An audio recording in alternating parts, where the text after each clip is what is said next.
So for those who are still using the iPhone XR, you may be wondering if the iPhone 15 4 years later is worth the upgrades, and so let's break down the differences. Beginning with the design, the iPhone XR was one of the last generations of iPhone with the rounded design before we switched to flat sides on iPhone 12.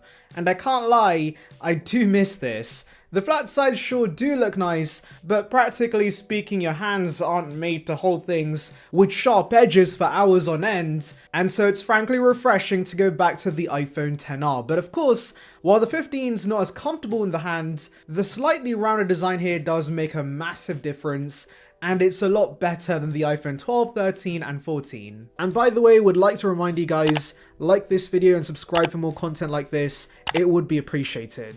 And honestly, in every other aspect, the 15's design is a big upgrade. It's lighter, it's thinner, it's more compact, because it has much thinner bezels, and this really makes a huge difference. You also get the dynamic island and also matte finish on the back, as well as dual cameras. Now yes, I did criticize the island back when it released with the 14 Pro, and it's still not a must-have feature by any means, but I can't lie guys, Apple's giving us some really cool animations with the island, and I'm a sucker for that. I feel like it's slowly being integrated further into iOS, and so while you could live with the notch right now, it will become very dated as developers play around with the island for their applications. And also visually speaking guys, the island is a massive upgrade over the ginormous notch the iPhone XR has. Also, while those who use a case might not care about this, oh my god, does the back feel so good in the hand because of the matte finish, especially compared to the yucky glossy finish we used to have on regular iPhones. This very much is a welcome change. Colors wise though, I will say I do prefer the iPhone XR colors. They still have the best colors any regular iPhones have got in my opinion. However, I will say I'm slowly warming up to the colors on iPhone 15. I just wish they were more saturated. And last but not least, we have Type-C on iPhone 15. Yes, after many years of techies begging Apple to include this, they were gracious enough to finally give us this, and totally weren't forced by a government. But jokes aside, I'm sure this alone is going to be a big reason to get the 15 for many consumers. I'm actually in a minority where I couldn't care less about the Type-C upgrade, and so this change does not bother me guys.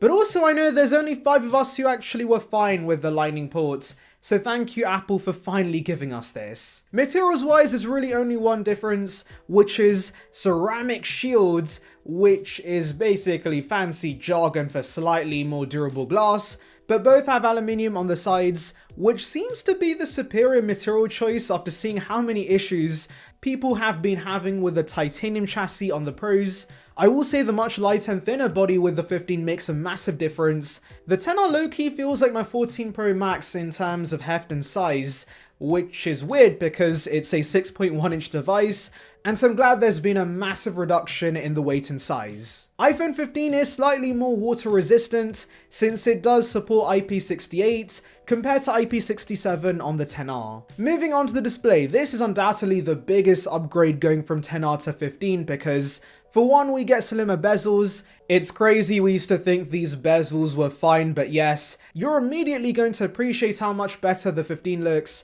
You also get OLED on the 15, which gives you much better colors and deeper blacks. It's also got a higher resolution, it's got a better contrast ratio, but really the upgrades many are going to care about is how much brighter the 15 gets. The XR had a max brightness of 625 nits, which wasn't very good.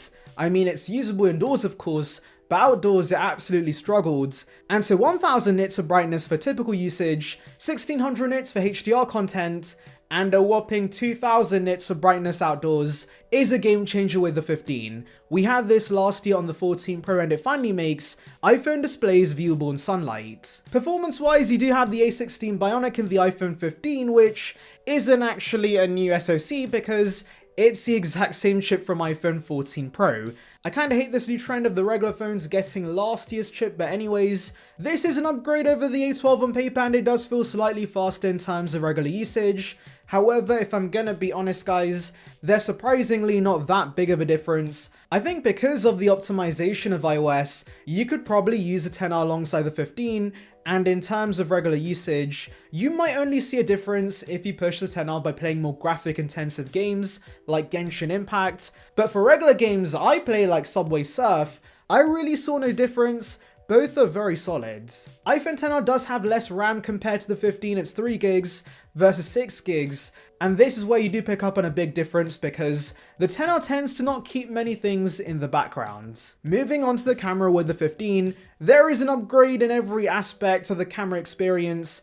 Beginning with the main lens, it's now 48 megapixels, that's a lot of pickles, though of course by default the shots are binned down to 24 megapixels, however even then guys, you're going to see a big difference in terms of quality. The 15 generally does produce crispier shots with much more detail. But that's not the change I care about guys. The main reason I was so excited for this main lens upgrade was because it allows for the 2x crop we saw with the 14 Pro. Now of course, Apple kind of falsely mentions this as a 2x telephoto in their marketing.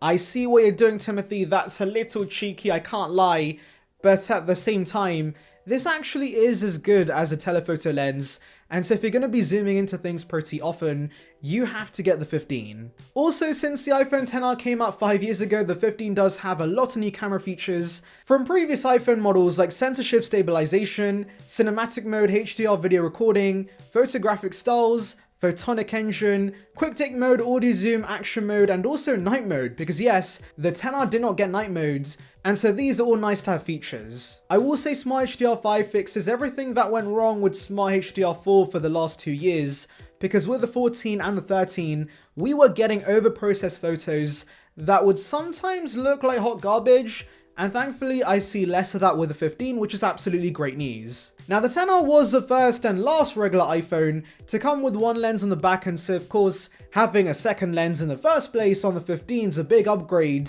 but unfortunately the second lens in question is exactly the same from the iPhone 11. This ultra-wide falls massively behind near Pro phones. There is no macro support and it does suffer in low light conditions, but if you give it enough light, it can still produce decent shots. The front-facing camera, however, is a big upgrade because this has the same autofocus tech from last year's 14s. I'm actually surprised every iPhone before the 14 did not have this, but this makes a big difference, guys. And so selfies are much better on the 15, especially considering the XR was the last regular iPhone to come with a 7 megapixel selfie lens, which lacks the detail the current sensor in the 15 has. Also, another fun fact, you can't record 4K footage with the front-facing camera on the XR, so this is another big upgrade with the 15. Video-wise, both are actually very good. Even the XR today is producing usable footage, and it just illustrates how good iPhones have been in this aspect for years.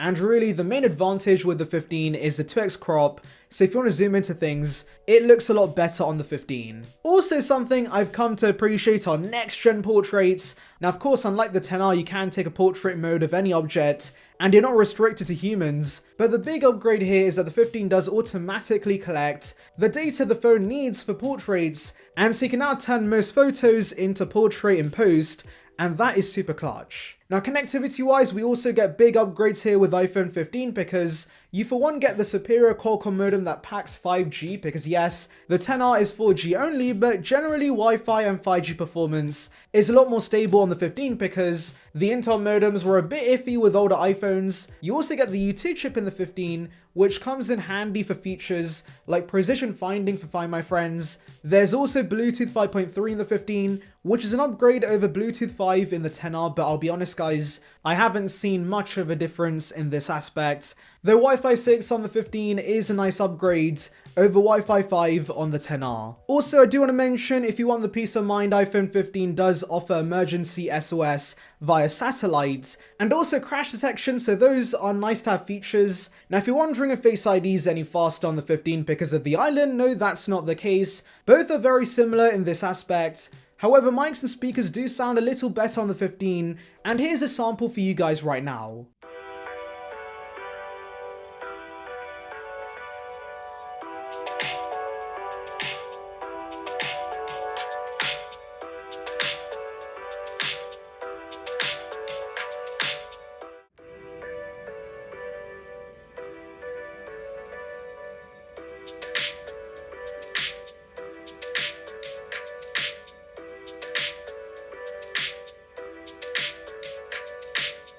So here's a mic test on the iPhone XR, guys. Let me know how this sounds. And here's a quick mic test on the iPhone 15. Now coming to battery life, Apple on their site claims the 15 gets you 4 more hours of endurance on their video playback test, and yes, there is a big difference. I used to daily drive an iPhone XR back in the day, and at most I was getting 5 hours of screen on time, maybe 6. That was about it, but with the 15, I've been getting 7 to 8 hours of screen on time on a single charge. So yeah, this is a big upgrade with the newer iPhone. Now, if you're hoping the new port could give us faster charging speeds, no, that's not the case.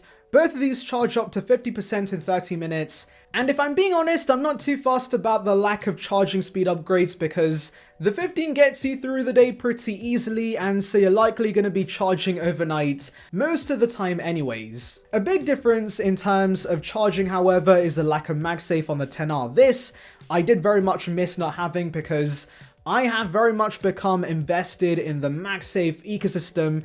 I love myself some magnets, and so not being able to slap the power bank on the back of the device does suck, I can't lie. So that's everything, guys, and if you're still wondering whether you should upgrade, let me make it clear for you guys. Yes, you absolutely should. Do remember also, if you have a base 64GB iPhone XR, you're now getting double the storage as standard with the 15. You also get the brighter OLED display, the Island 5G, better connectivity, the better battery life, the better cameras. It's really an upgrade in every single aspect. Anyways, let me know your thoughts in the comments, so make sure to like and subscribe for more content like this, and thank you for watching.